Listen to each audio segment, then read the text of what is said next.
بول نیوز کی نشریات فوری بحال کرنے کا حکم۔ سندھ ہائی کورٹ نے پیمرا کا گزشتہ روز کا حکم نامہ معطل کر دیا۔ عدالت نے حکم دیا کہ نشریات کو پرانے نمبر پر بحال کیا جائے۔ آئندہ سماعت پر چیئرمین پیمرا اور دیگر سے توہین عدالت کی درخواست پر جواب طلب کر لیا۔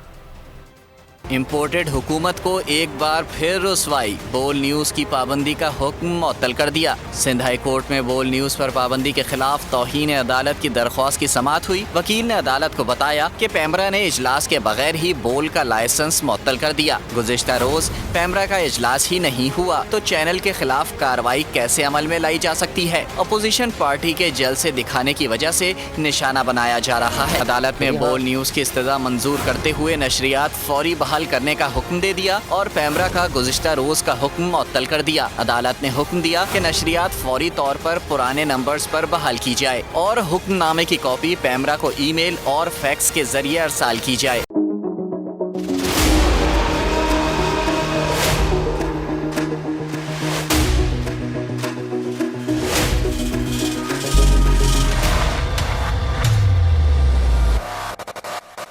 سب سے زیادہ ویوز، سب سے زیادہ ریلز اور سب سے زیادہ ریٹنگ کے ساتھ بول اب بھی نمبر 1 پوزیشن پر برقرار۔ سبسکرائب کریں اور بیل دبائیں تاکہ کوئی خبر رہ نہ جائے۔